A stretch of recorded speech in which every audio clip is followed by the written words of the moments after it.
जो लोग जानवरों के लिए काम करते हैं, उनकी सेवा करते हैं, I already know it is a thankless job, क्योंकि मुझे डॉग्स को रेस्क्यू करते करते कोई आज की डेट से नहीं कर रही हूँ मैं। I was a small little girl जब से मैं इंडी डॉग्स के लिए बहुत फील करती थी, और मैंने एक बुक भी लिखी थी, आपने जरूर सुना होगा, odyssey of street dogs. It was all about my journey with Indian dogs.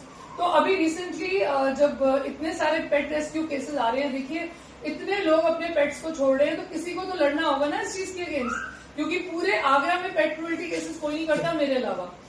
अब लोगों को ये भी तकलीफ है कि आप पेट क्रूएल्टी केसेस लड़ रही हैं खाली, you are not fighting for Indies.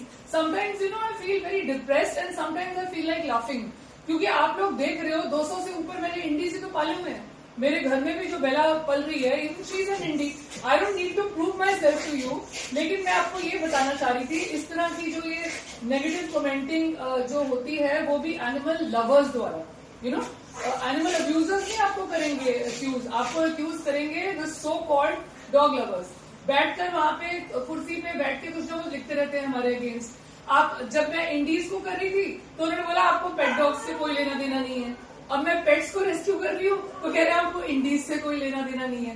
तो मतलब ये जो नेगेटिव कमेंटिंग है, we can just do one thing, we can block them. लेकिन मेरा ये कहना है, जितने भी डॉग लवर्स है, please be a true dog lover. आपको उनकी नीड देखनी है, ब्रीड नहीं। अब कुछ शेल्टर्स क्या करते हैं, वो बोलते हैं कि हम तो जी फॉरेन ब्रीड लेते नहीं है।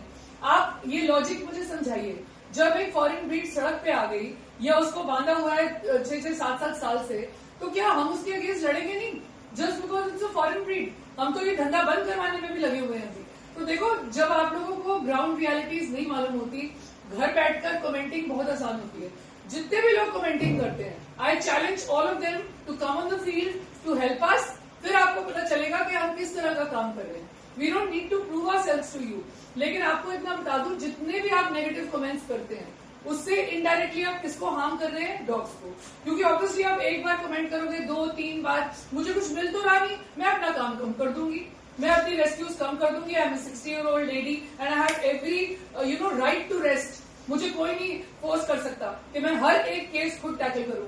मैं क्यों करती हूँ? क्योंकि और कोई हमारे साथ नहीं आता, अकेले मुझे लड़ना पड़ता है। गौरक्षक की टीम थोड़ी सी हमारे साथ जुड़ी है, अब अथॉरिटीज जुड़ी है, नगर निगम है स्टार्टेड हेल्पिंग अस। तो नगर निगम जब हमें हेल्प करता है तो इंडीज के केसेस में तो करता है, उस वक्त आप लोग ब्लाइंड हो जाते हो। You don't even come to know कि हम लोग कॉलोनीज के अगेंस्ट क्यों लड़ रहे हैं। It's for Indian community dogs. So the lady who just now you know wrote this nasty comment, I just beg of you people not to break the unity, क्योंकि हम लोग वैसे ही मुट्ठी भर लोग हैं जो जानवरों का काम करते हैं, सच्चा जेन्युइन। तो जेन्युइन लोगों में यूनिटी होनी चाहिए। आप यूनिटी तोड़ने की कोशिश ना करें। अगर आपके मन में कुछ भी आ रहा है उल्टा सीधा, तो आप मैसेज में इनबॉक्स में डाल सकते हैं, और अपनी जो भी आपको गलत फहमियां हैं या आप जानबूझकर कर रहे हो, whatever it is, you can sort it out in the inbox. Because this way, again I will tell you, you are only harming the dogs. आप कोई उनका भला नहीं कर रहे, एनजीओज को और एक्टिविस्ट को डिस्करेज करके, उल्टा आप उनका और काम खराब करेंगे। So please don't break the unity, stay unified. If you can't unite, then please let all the others unite. Thank you.